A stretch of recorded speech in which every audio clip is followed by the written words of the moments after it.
예수님이 가신 십자가의 길은 고난의 길이었습니다. 빌라도의 채찍, 로마 군병들로부터의 치욕적인 모욕과 조롱, 군중들의 악함. 15절에 보시면 그들이 소리 지르되 없이 하소서 없이 하소서, 그를 십자가에 못 박게 하소서. 빌라도가 이르되 내가 너희 왕을 십자가에 못 박으랴. 대제사장들이 대답하되 가이사 외에는 우리에게 왕이 없나이다 하니. 그러니까 빌라도는 비겁했고 군중들은 악했습니다. 비겁한 사람들은 악한 사람들에게 결국 무릎 꿇게 되어 있습니다. 예수님은 그렇게 십자가의 길을 가셨습니다.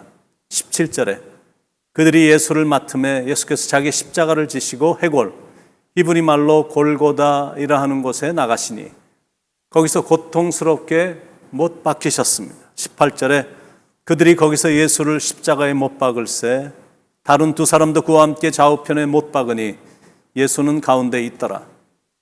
십자가에 못 박히신 예수님은 마지막으로 7마디 말씀을 하시고 돌아가셨습니다. 첫 번째 하신 말씀은 저들을 사하여 주옵소서. 그 말을 듣고 가장 놀란 사람은 예수님을 못 박은 로마 병정들이었고, 제일 놀란 사람은 그 일을 담당했던 백부장이었습니다. 백부장이 그 된 일을 보고 하나님께 영광을 돌려 가로되 이 사람은 정령 의인이었도다. 바로 그 사랑과 용서가 2000년의 세월이 흐르는 동안 전 세계를 놀라게 했고 감동시켰고 지금도 여전히 감동시키고 있습니다. 두 번째 말씀은 오늘 내가 나와 함께 낙원에 있으리라. 구원에 대한 선포입니다. 아무리 악해도 주님이 선포하시면 구원받을 수 있음을 지금 말해주고 있는 겁니다. 누구든지 예수를 믿기만 하면 십자가의 공로로 멸망치 않고 구원을 받습니다. 세 번째 하신 말씀은 여자여 보소서 아들이니이다. 예수님은 이 땅에 계실 때 육신의 부모에게 효자이셨습니다. 십자가에 달리실 때 아버지가 없으셨던 걸 보면 아마도 예수님의 부친은 예수님이 어릴 때 세상을 떠난 것 같습니다. 예수님은 아버지가 살아생전에 목수일을 도와드렸고 아버지가 돌아가신 후에는 홀로 되신 어머니를 정성껏 보살폈습니다. 일찍 남편까지 여인 어머니를 홀로 두고 가는 것이 마음이 아파서 곁에 있는 제자 요한에게 요한아 이제부터는 내 어머니라 생각하고 잘 모셔다오라는 눈물 어린 부탁을 드린 효자이셨습니다. 네 번째 하신 말씀 나의 하나님 어찌하여 나를 버리셨나이까. 얼마나 힘드셨으면 예수님은 그런 절규를 하셨을까. 아주 처절하게 하나님에게조차도 버림받았다고 느껴질 정도로 버림을 받으셨습니다. 십자가에서 지옥을 몸소 체험하신 겁니다. 그래서 외치신 겁니다. 엘리 엘리 라마 사박다니. 다섯 번째 하신 말씀은 내가 목마르다라는 말씀이었습니다. 이것도 지옥의 경험이었습니다. 예수님은 십자가에서 버림받음의 극치와 목마름의 극치를 경험하셨습니다. 우리 때문에 당하신 겁니다. 여섯 번째 하신 말씀은 다 이루었다. 마지막에 하는 말은 너무나 중요한 말이죠. 대부분의 사람들은 미완성의 인생을 아쉬워하면서 인생을 마감합니다.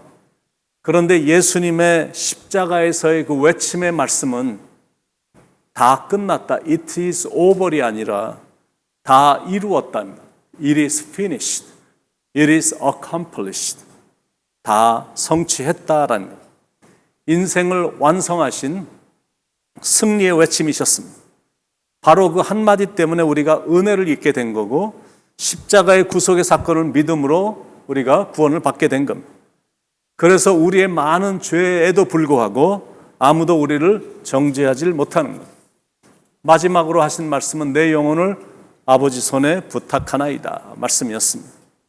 우리를 위해서 지옥을 다 경험하신 예수님은 당신의 영혼을 아버지께 맡기며 운명하셨습니다. 멋진 죽음이셨습니다. 인생의 마지막이 다가왔을 때 우리도 이런 승리의 외침이 가능할까? 다 이루었다. 나의 영혼을 아버지 손에 부탁하나이다. 이런 자신 있는 고백을 위해서는 인생을 잘 살아야 됩니다. 분명한 인생의 목적을 깨닫고 하나님이 주신 뜻을 발견하고 그 뜻을 이루어 드리며 주님이 원하시는 삶을 살아야 그런 고백을 할 수가 있는 겁니다. 스테반 집사의 마지막 고백도 주 예수여 내 영혼을 받아주시옵소서 그거였습니다. 초대교회 유명한 폴리캅 감독도 마지막 숨을 거두면서 내 영혼을 아버지께 부탁하나이다. 종교개혁가 마르틴 루터도 똑같은 말을 하며 죽었습니다.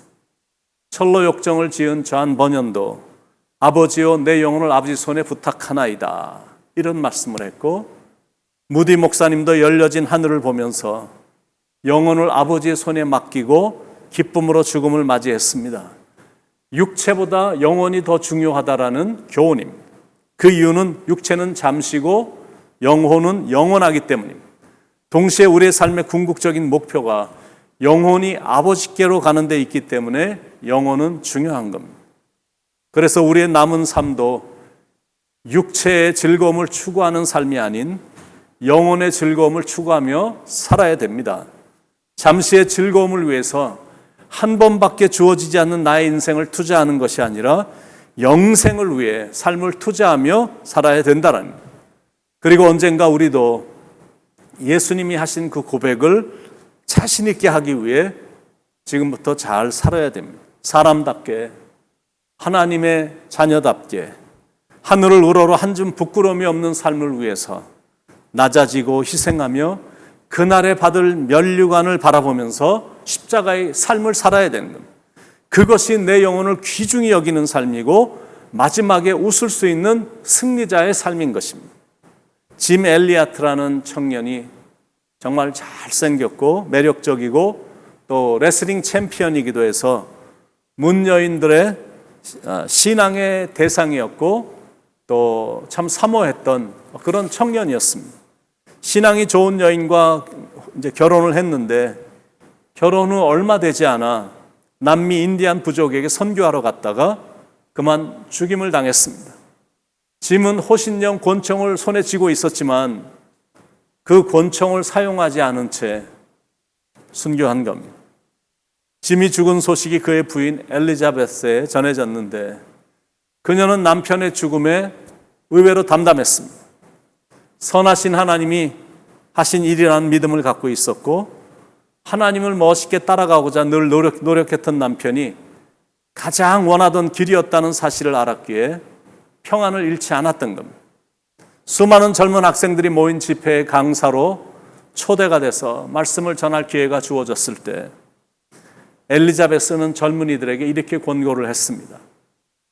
십자가를 무서워하지 말고 십자가 앞에서 평안을 노래하십시오. 그리고는 남편의 일기장에 있는 한 대목의 글을 읽어주었습니다. 상처가 없고 아픔의 흔적이 없으면 면류관도 없습니다. 여러분, 우리가 바라봐야 될 건 어제보다는 오늘이고 오늘보다는 내일입니다. 우리가 살아야 될 건 잠시 있을 육체의 즐거움보다는 영원한 영혼을 위해서 사는 것. 그래야 우리가 이 땅을 떠날 때 우리의 영혼을 주님께 맡기며 당당하게 이 땅을 떠날 수가 있는 것. 여러분은 마지막으로 무슨 말을 남길까요? 죽음은 믿는 사람에게 끝이 아니라 시작입니다. 그것도 주님과의 영원한 삶의 시작입니다. 그런 새로운 삶을 살기 위해서는 하루하루를 예수님과 함께 살고 영혼을 사모하며 예수 그리스도를 사랑하며 예수님을 사랑하기 때문에 예수님이 지신 십자가를 지고 사는 겁니다. 혹시 십자가를 멀리 떠나서 살고 있지는 않습니까? 십자가 앞으로 오시기 바랍니다. 그리고 십자가를 바라보시기 바랍니다.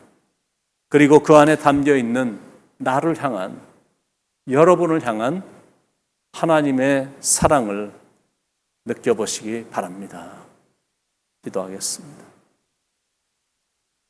십자가의 사랑이 나와 하나님을 하나로 만들었고 십자가의 사랑으로 인해서 우리가 저주받아 지옥으로 떨어지지 않는, 우리가 그 공로로 말미암아 구원받아 천국으로 올라가는 인생이 됐으니 주님의 은혜에 감사하면서 또 남은 인생을 살아가는 동안 주님이 원하시는 일을 감당하면서 십자가의 길을, 좁은 길을 즐거운 마음으로 찬양하면서 걸어가는 삶이 될 수 있도록, 그래서 예수님의 십자가의 죽음이 결코 헛되지 않는 인생이 될 수 있도록 하나님 인도하여 주시옵소서.